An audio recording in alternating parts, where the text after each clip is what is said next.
हम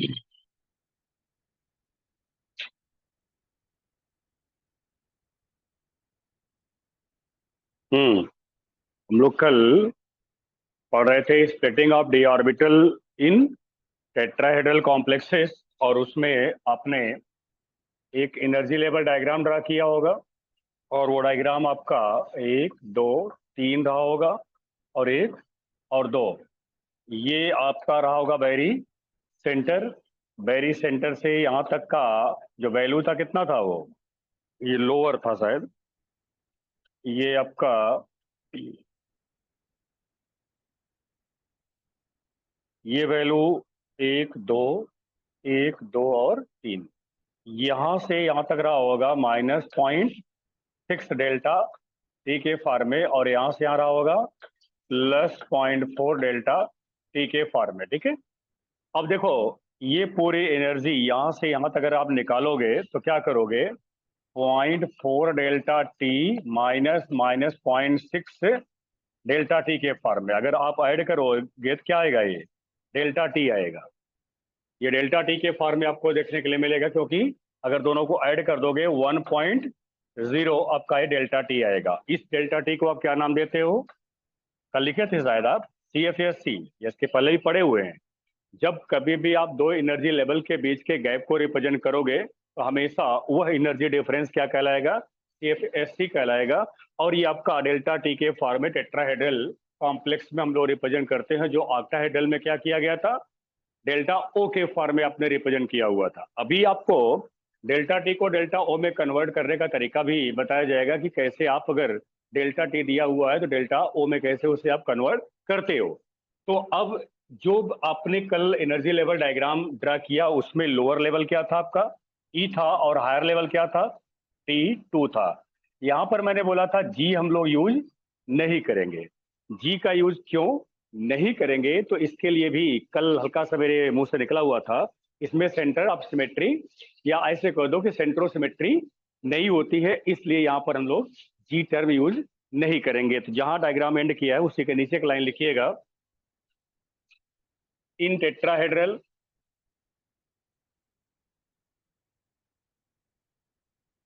in tetrahedral complexes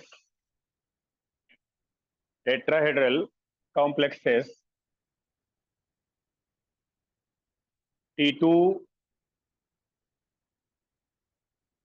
is used in place of T2Z, and E is used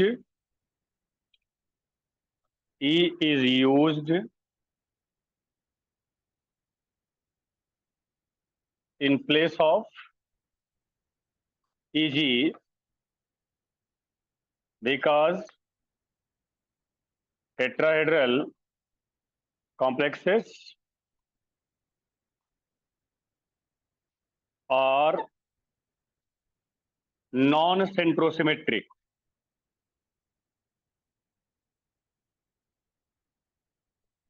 Non-centrosymmetric. Tetrahedral complexes are non-centrosymmetric.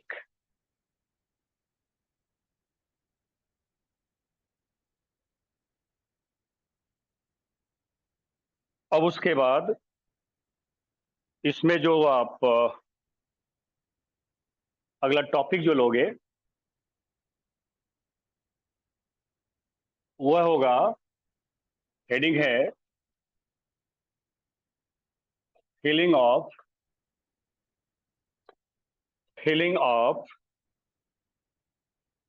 DN electrons in E and T2 levels. Filling of DN electron जैसे आपने octahedral में किया था वैसे यहाँ पर भी, लेकिन अब कल मैंने आपको एक बात और बताई थी कि टेट्राहेड्रल कॉम्प्लेक्सेस में पोटेंशियल कितना होता है। स्प्लिटिंग पोटेंशियल आपने शायद लाइन भी यूज किया हुआ है। स्प्लिटिंग पोटेंशियल केवल 4 होता है, ऑक्टाहेड्रल के कंपैरिजन में पोटेंशियल यहाँ पर लेस होता है, इसलिए स्प्लिटिंग का मैग्नीट्यूड कितना होता है, स्प्लिटिंग का मैग्नीट्यूड बहुत कम होता है, इसकी वजह से ई और टी टू लेवल का एनर्जी गैप बहुत कम होता है, और इतना गैप कम होता है कि यहाँ पर पेयरिंग एनर्जी की वैल्यू हमेशा सी एफ एस ई से हायर होता है। इसलिए इलेक्ट्रॉन पहले सिंगली ऑक्युपाइड होता है और उसके बाद फिर पेयरिंग स्टार्ट होती है।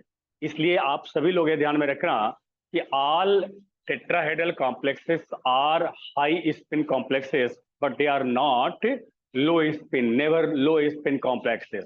तो जितने भी टेट्राहेड्रल कॉम्प्लेक्सेस होते हैं वो सभी हमेशा हाई स्पिन कॉम्प्लेक्सेस होते हैं।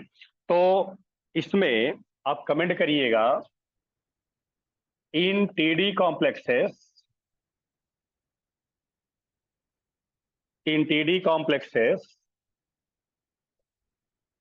the ligand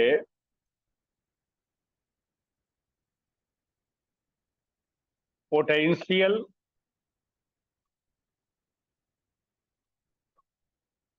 is very low.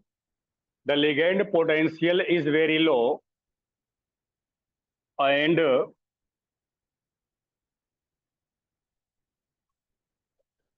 splitting is very less. Splitting is very less. As a result,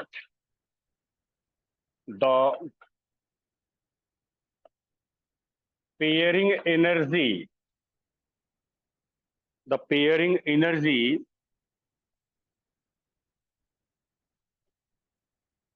is always greater than the T of SE, greater than the CFSE, and all TD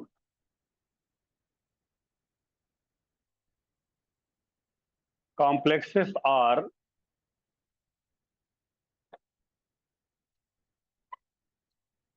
high spin, and all TD complexes are high spin.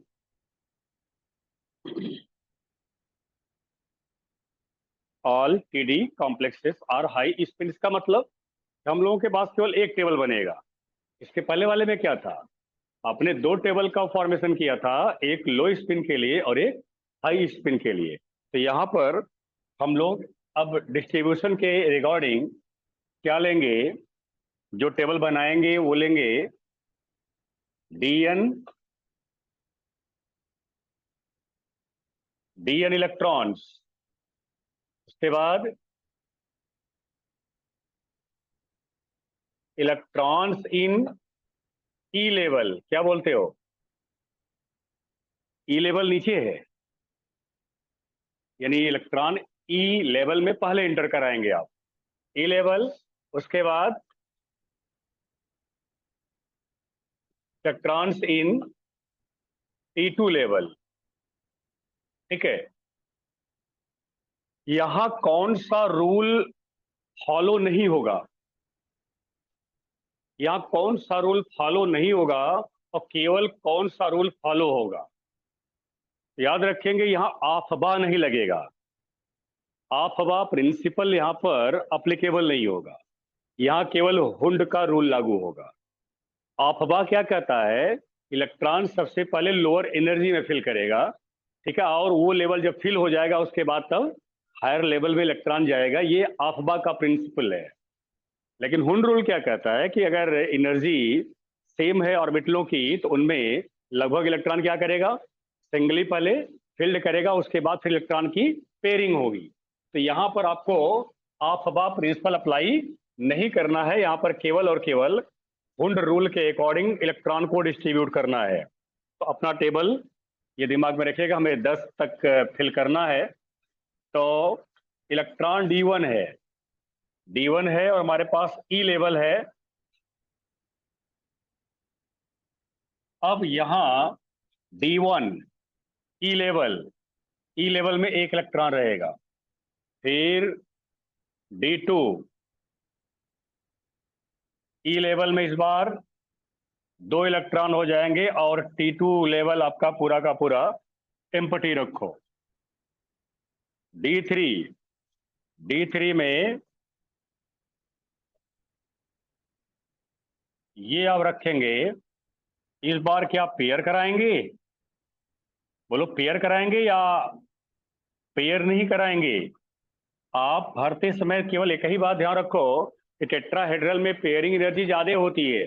Pairing energy का meaning मैंने इसके पहले आपको बता रखा है कि एक ऑर्बिटल में 2 इलेक्ट्रॉन को पेयर करने के लिए जितनी एनर्जी की नीड होती है that is called pairing energy. और पेयरिंग एनर्जी की वैल्यू अगर हाई होगी तो इलेक्ट्रॉन जल्दी पेयर करना पसंद नहीं करेगा। ठीक है, तो अब यहाँ पर पेयरिंग एनर्जी हाई की वजह से इलेक्ट्रॉन जो है वो T2 में जाएगा। अब उसके बाद D4 कॉन्फ़िगरेशन पर अब आपका ई लेवल में 2 इलेक्ट्रॉन और T2 लेवल में 2 इलेक्ट्रॉन। अब हो गया आपका D5 लेवल,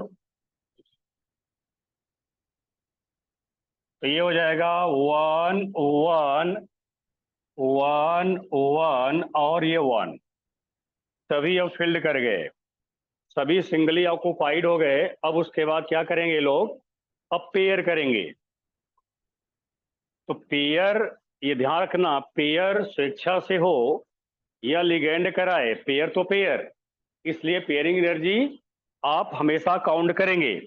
तो अब यहाँ पर 1 2 1 2 3, अब इसमें एक इलेक्ट्रॉन ये पेयर कर गया, ये आपका हो गया, और सब में सिंगली ऑक्युपाइड।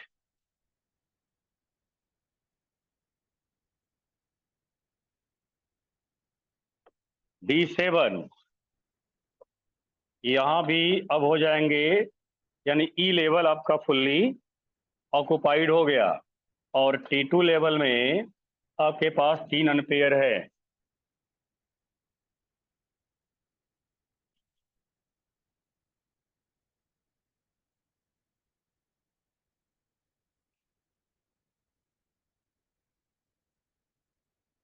उसके बाद D8 1 2, अब ये लेवल तो ऑक्युपाइड है। अब उसके बाद इलेक्ट्रॉन पेयर करेगा T2 लेवल में। उसके बाद D9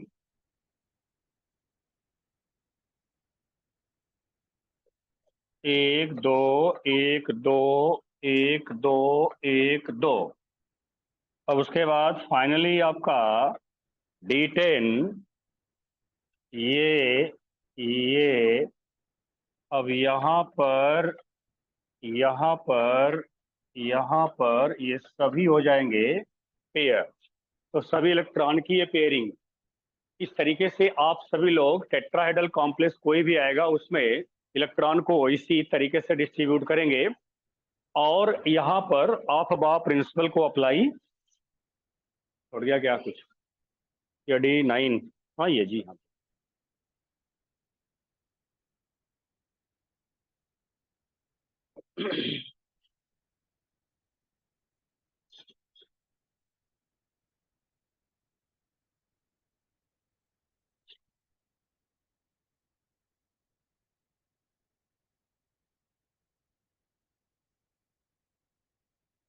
अब अगली हेडिंग क्या होगी जरा बताओ, ऑक्टाहेड्रल के बिहाफ पर जैसे उसमें पढ़ा गया था। अब अगली हेडिंग क्या थी? Calculation of CFSE, calculation of CFSE हो गया कंप्लीट ये। चलिए भाई, अब आप हेडिंग ले calculation of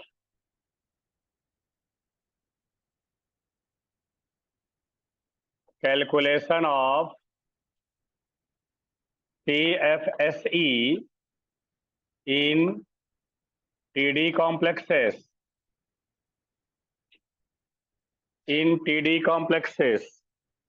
calculation of CFSE in TD complexes।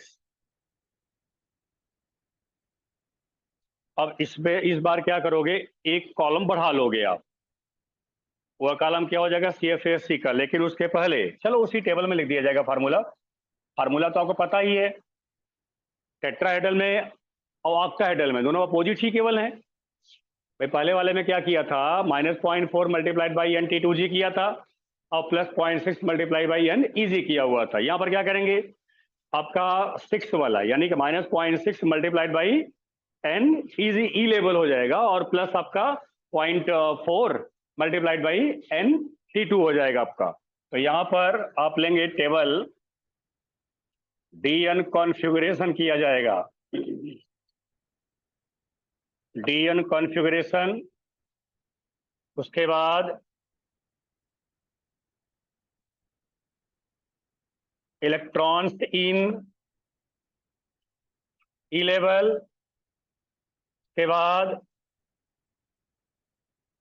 Electrons in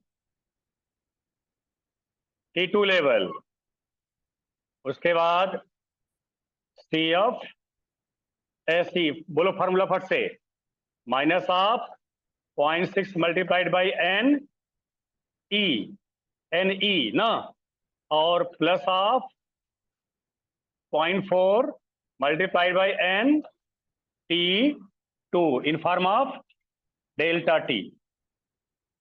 delta T जब निकालना, तो एक बात अभी कल भी हिंट किया था, आज भी कर दे रहा हूं, डेल्टा टी को जब डेल्टा ओ में कन्वर्ट करना होगा 4/9 से मल्टीप्लाई कर देना। उसमें जितना वैल्यू निकालना डेल्टा टी का, डेल्टा टी जो भी वैल्यू आए उसमें 4/9 से मल्टीप्लाई कर देंगे, डेल्टा ओ में कन्वर्ट हो जाएगा। यदि ऐसा रिलेशन आता है तो अक्सर पेपर में ये एक जनरल क्वेश्चन दे देगा, relation between delta T and delta O. अगर ये रिलेशन पूछता है तो डेल्टा टी इक्वल टू होता है आपका 4/9 डेल्टा ओ। जो भी आपका डेल्टा टी की वैल्यू रहेगी उसमें 4/9 से आप मल्टीप्लाई कर दो, डेल्टा ओ में कन्वर्ट हो जाएगा वो। यहाँ पर हमारा ये अब टेबल आपके पास रेडी है, इसी फॉर्मेट में आप फटाफट इसको कर डालो। अब यहाँ D1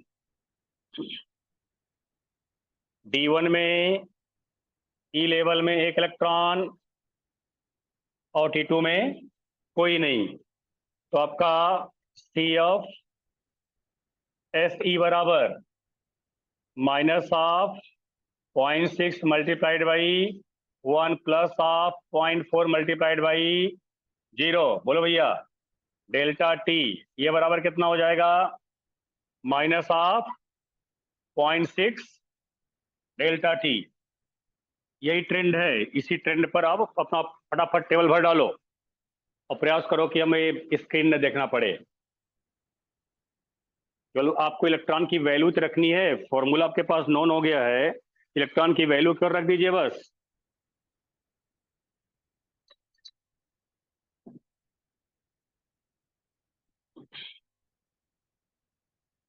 अब D2 ये 2 इलेक्ट्रॉन और यहाँ CF SE बराबर 0.6 मल्टीप्लाई 2 0.4 मल्टीप्लाई 0 डेल्टा टी बरोबर minus of 1.2 delta O. D3 1 1 1, अब एक इलेक्ट्रॉन जाएगा T2 में, तो ये हमारा CF SE बरोबर -0.6 multiply 2 plus 0.4 multiplied 1 delta T बराबर 12/4, कितना हो जाएगा, माइनस ऑफ 0.8 डेल्टा टी। उसके बाद D4 में 2 इलेक्ट्रॉन चले गए उधर, यहाँ CFSE बरोबर -0.6 टू 0.42 डेल्टा टी बराबर 12 और 8 माइनस 0.4 डेल्टा टी। उसके बाद D5 1 2 1 2 एंड 3, यहाँ पर CFSE बराबर -0.6 2 + 0.4 3 डेल्टा टी बराबर 0। क्यों भाई, यहाँ 0 आ गया।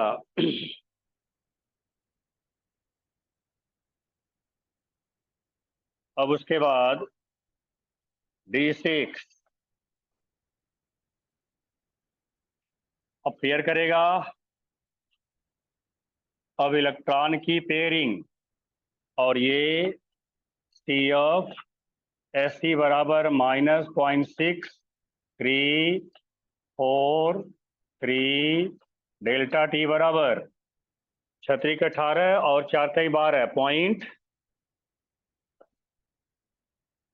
-0.6 आपका डेल्टा टी। D7 1 2 3 4 5 6 7 CFSE बराबर -0.6 आपका यहाँ हो गया 4 + 0.4 3 डेल्टा टी बराबर -1.2 डेल्टा टी। D8 1 2 1 2 3 1 2 3 4 5 6 7 8 CFSE बराबर -0.6 4 + 0.44 डेल्टा टी बराबर 4 चौके 16 6 चौके 24 -0.8 डेल्टा टी। और ये हो गया आपका D9 1 2 3 4 5 1 2 3 4 5 6 7 8 9 CFSE बराबर -0.6 4 + 0.4 और यहाँ हो जाएगा 5 डेल्टा टी बराबर -0.4।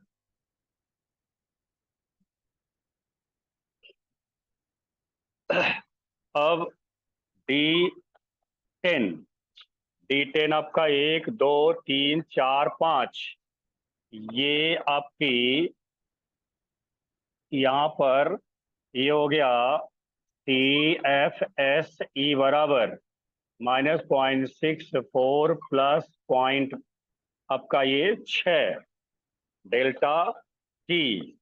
अब ये बराबर हो गया आपका 0 0। अब आप केवल एक चीज चेक करिएगा बस, पेयरिंग कहाँ से स्टार्ट हुई है। ठीक है, और सब में जो आपने कैलकुलेशन रखा हुआ है पेयरिंग कहाँ से स्टार्ट हुई है, उसी पेयर को लास्ट वाले फार्मूले में आप ऐड कर दीजिएगा। जो वैल्यू आप रखे हो जहाँ से पेयरिंग स्टार्ट हुई है, जितना जितना पेयर बनता जा रहा है उतना पी आप ऐड कर दीजिएगा लास्ट वाले वैल्यू में। बात समझा कि नहीं मैं क्या बोल रहा हूँ? भाई आपका पेयरिंग और जगह तो है नहीं, केवल पेयरिंग यहाँ से स्टार्ट हुई है, तो जो वैल्यू आप यहाँ निकाले हो क्या लिखोगे, यहाँ प्लस पी लगा दोगे। प्लस पी उसके वाले में, इसके पहले वाले में क्या हो जाएगा, बाद वाले में +2p। ऐसे बढ़ता जाएगा वैल्यू, लास्ट में क्या मिलेगा आपको, लास्ट में आपका केवल 5p ही मिलेगा। ये 5p जहां जहां आप जितना पेयर है ऐड करते जाओ आप। तो इस वाले में 3 पेयर और और यहाँ पर 4p, और लास्ट वाले में केवल बचेगा पेयरिंग एनर्जी ही रहेगी।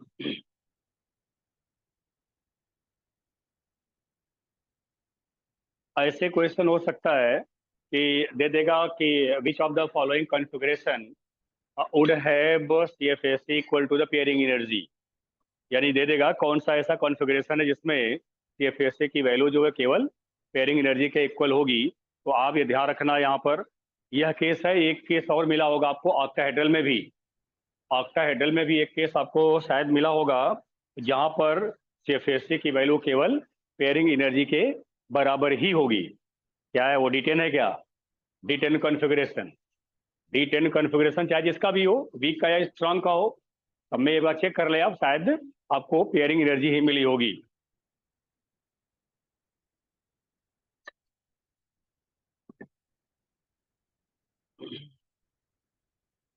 आइए अब इस पर कंप्लीट हो गया।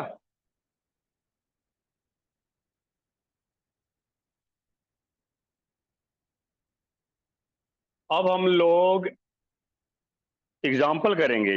मेन तो एग्जाम्पल का ही है। एक क्वेश्चन लिखिए।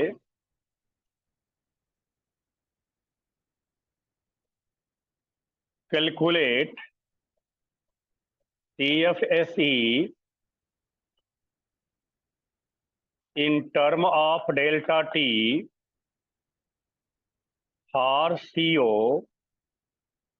Cl4 2 minus. ये कॉम्प्लेक्स है, इसके लिए आपको TFSE को डेल्टा T के टर्म में निकालना है। तो CO Cl4 आपका एक टेट्राहेड्रल कॉम्प्लेक्स है। तो कोबाल्ट है, कोबाल्ट का जो एटॉमिक नंबर है वो 27 है। एटॉमिक नंबर 27, जैसे इसके पहले वाले में किया था, एक आध दो एग्जांपल आपने सॉल्व किया हुआ यार, वैसे इसको उठाओ ना। तो यहाँ पर आप लेंगे सोल्यूशन, इसका करेंगे सोल्यूशन। CO Cl4 2 माइनस है, कॉम्प्लेक्स का नाम क्या है? टेट्रा क्लोराइडो कोबाल्टेट, और यहाँ हो जाएगा ये सेकेंड, ये इसका नाम है।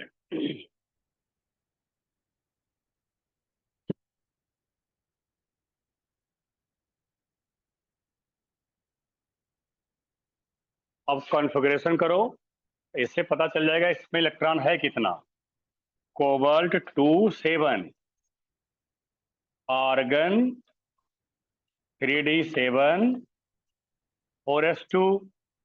कितने इलेक्ट्रॉन निकाला इसने? 2 निकाला है। Ar 3d7 ही बचेगा। इसका मतलब हमारे टेबल में से कौन चाहिए हमको? D7 का। देख ले टेबल वाला, अभी टेबल बनाया उसका D7 वाला डायरेक्ट लिखना है आपको, पूरा टेबल थोड़ी डिजाइन करना है आपको, D7 वाला ही लेना है केवल। तो D7 वाले में अब आप क्या कर दोगे? D7 को ऐसे लिखोगे, D7 is equal to E। बोलो जी, E भाई 5 अनपेयर रहेगा, और 2 क्या कर जाएगा फिर? किस में करेगा? E में करेगा, E4 हो जाएगा। बोलो E4 और T2 3, ये कॉन्फ़िगरेशन होगा। E4 T2 configuration.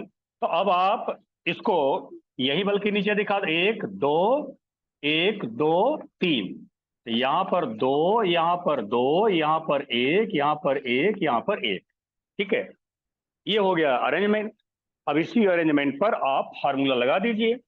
तो CFSE बराबर -0.6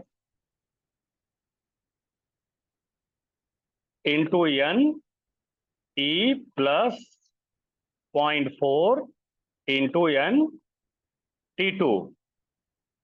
किस फॉर्म में है आपका? Delta T. तो माइनस आप 0.6 मल्टीप्लाइड बाई 4 प्लस आप 4 मल्टीप्लाइड बाई 3, यही ना जी? Delta T. तो माइनस, अब देखो 12 हो गया और यहाँ 24 है। बोलिए, माइनस कितना? 1.2 delta T.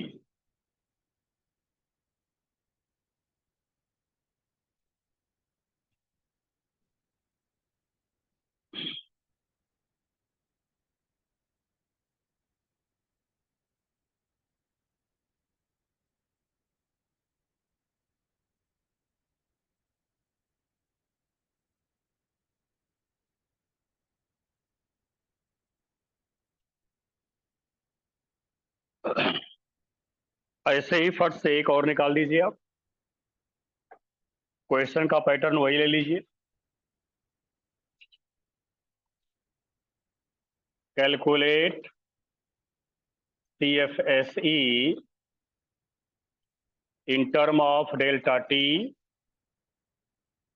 for NiCl4 2 minus. NiCl4 2 minus के लिए आपको वैल्यू निकालनी है। निकल का 28 होता है, निखिल का 28। तो थोड़ा दिमाग लगाओगे जल्दी से निकल सकता है। फिलहाल क्योंकि आपको कॉपी पर लिखना है तो इसलिए अपने लैंग्वेज का यूज करते हुए आप जैसे ऊपर वाला निकाले हो ठीक वैसे निकालो। और इस कॉम्प्लेक्स का नाम क्या है? इस कॉम्प्लेक्स का नाम टेट्रा क्लोराइडो यानी NiCl4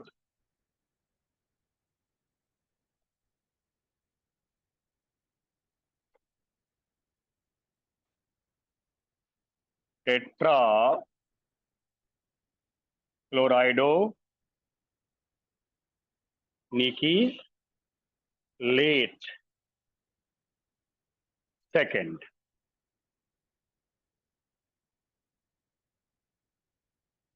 कर डालिए इसको।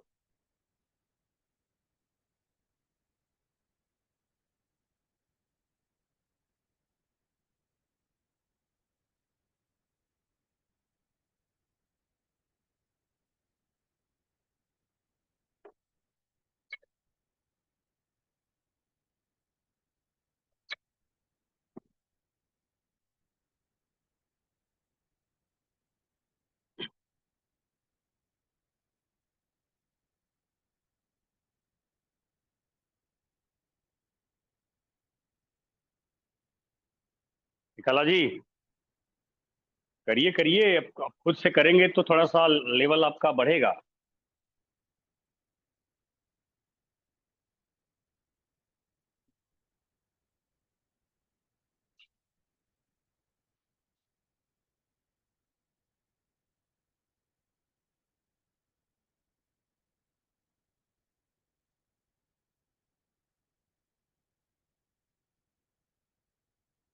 अब जब निखिल ने 2 इलेक्ट्रॉन निकाल दिया है तो 2 इलेक्ट्रॉन कहाँ से निकला?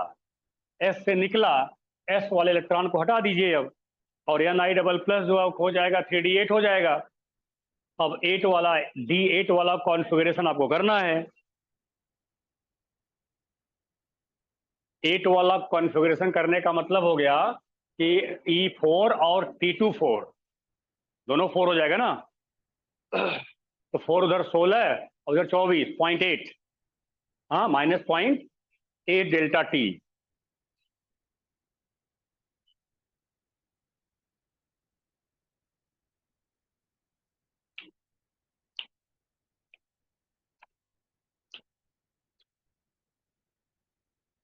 चलिए, अगर आप ये कर लेते हैं तो अब आप एक फॉर्मूला याद रखिएगा, वो रिलेशन 1 डेल्टा टी बराबर 4/9 डेल्टा ओ। ये रिलेशन याद रखेंगे। साइन यहाँ यूज करते हैं माइनस, या माइनस साइन यूज किया था। अगर आप नहीं भी यूज कर रहे हो तो उसका मीनिंग समझ लो आप, क्योंकि आपसे एक कैलकुलेशन की बात किया हुआ है, वैल्यू की बात किया हुआ है। यहाँ पर अगर साइन आप नहीं यूज करते हो तो भी वैल्यू मैग्नीट्यूड में कोई फर्क नहीं पड़ने वाला है। मैग्नीट्यूड आपको वही रहेगा। माइनस साइन क्या इंडिकेट करता है?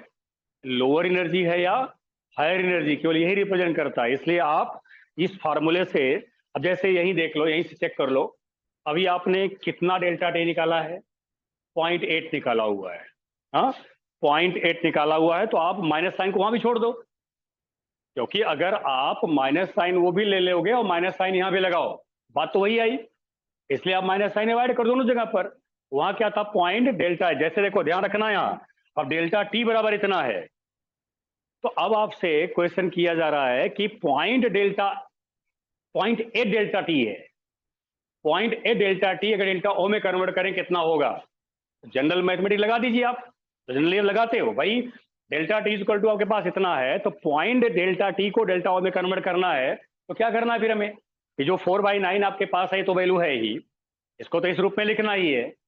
ठीक है, अब डेल्टा टी का फॉर्म है इसमें कन्वर्ट करना, उस वैल्यू को इसमें कन्वर्ट करना है। तो क्या करेंगे? उधर से ढकेल दीजिए उसको, इसको 0.8 को। 0.8 को ढकेलिए, गिर जाएगा नीचे, नहीं हो जाएगा भाई। आपका पॉइंट यहाँ पर कितना 0.8 है, 0.8 को आपको इसमें कन्वर्ट करना, इस फॉर्म में लाना है। तो क्या करिए? ढकेलिए वहां से। 0.8 का यहाँ पर नीचे क्या हो जाएगा? मल्टीप्लाई कर दीजिए, ये आपका डेल्टा ओ के फॉर्म में कन्वर्ट हो जाएगा। तो डेल्टा टी को डेल्टा ओ के फॉर्म में जब भी कन्वर्ट करना है या एक्स्ट्रा एफर्ट नहीं करना है, फार्मूला हमारे पास नोन है। अब ये हमें पता है कि डेल्टा टी बराबर इतना है, जो वैल्यू आप निकाल कर रखे हुए हो उसमें डेल्टा टी की वैल्यू डेल्टा ओ किस फॉर्म में आएगा, तो आप यहां से निकाल सकते हो। नीचे लिख लो रिलेशन, डेल्टा टी बराबर 4/9 डेल्टा ओ।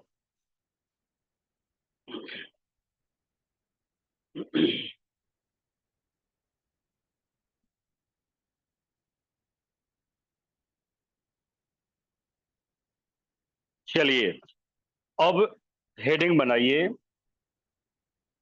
इस पैटर्न पर लास्ट हेडिंग है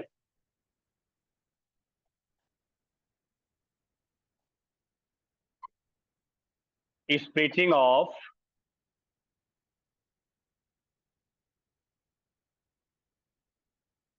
d orbitals in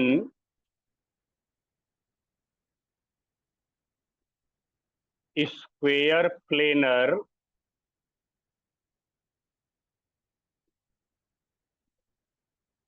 complexes, square planar complexes, splitting of d orbitals in square planar complexes। एक आप मॉडल बनाइएगा स्क्वायर प्लेन का।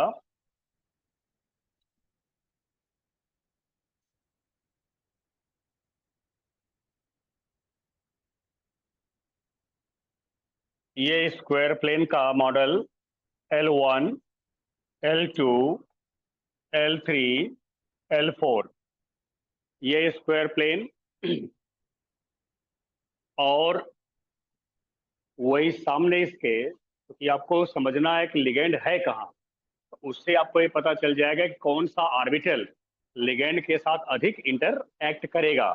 तो अब आप यहाँ पर ध्यान देना, ये रिप्रेजेंटेशन जो है एक्सिस को लेकर के, इसको आप इसी स्क्वायर प्लेन को ऐसे रिप्रेजेंट करो। इसी स्क्वायर प्लेन को आप रियल जो हम लोग अपने कॉपी पर ड्रा करते हैं, मैं उसकी बात कर रहा हूँ, उसके अकॉर्डिंग एक्सिस डिमॉन्स्ट्रेट करने के लिए इसको आप इस स्क्वायर प्लेन को ऐसे ड्रा करिए। ठीक है, अब इस मॉडल में ले आइए आप। ये इस मॉडल में लाने से अब आपके मन में कंफ्यूजन क्रिएट नहीं होगा। क्या नहीं क्रिएट होगा कंफ्यूजन, कैसे? अब देखो, जो आप एक्सिस समानांतर ड्रा करते हो यही लेते हो आप। इसको हमने मान लिया x है, ये हमने y मान लिया और ये हमारा z है। अब अपना खोपड़ी खुद लगा सकते हो, जो ये मॉडल मैंने ड्रा किया उसमें लिगेंड किस एक्सिस पर नहीं है, जेड पर नहीं है, यानी बैठा कहाँ है, एक्स और वाई पर। इसको ड्रा कर लेंगे, ये हमारा L1, L2, L3, L4, ये आप ड्रा कर लें। ये तीनों मॉडल अपने पास रखिए।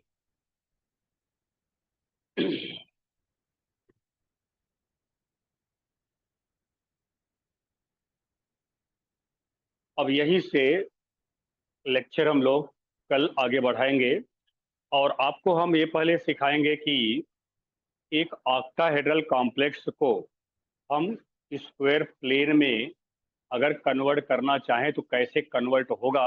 वहीं से स्प्लिटिंग आपका आप क्लियर हो जाएगा कि कैसे डी ऑर्बिटल को हम स्प्लिट करेंगे, तो अगले लेक्चर में बात किया जाएगा।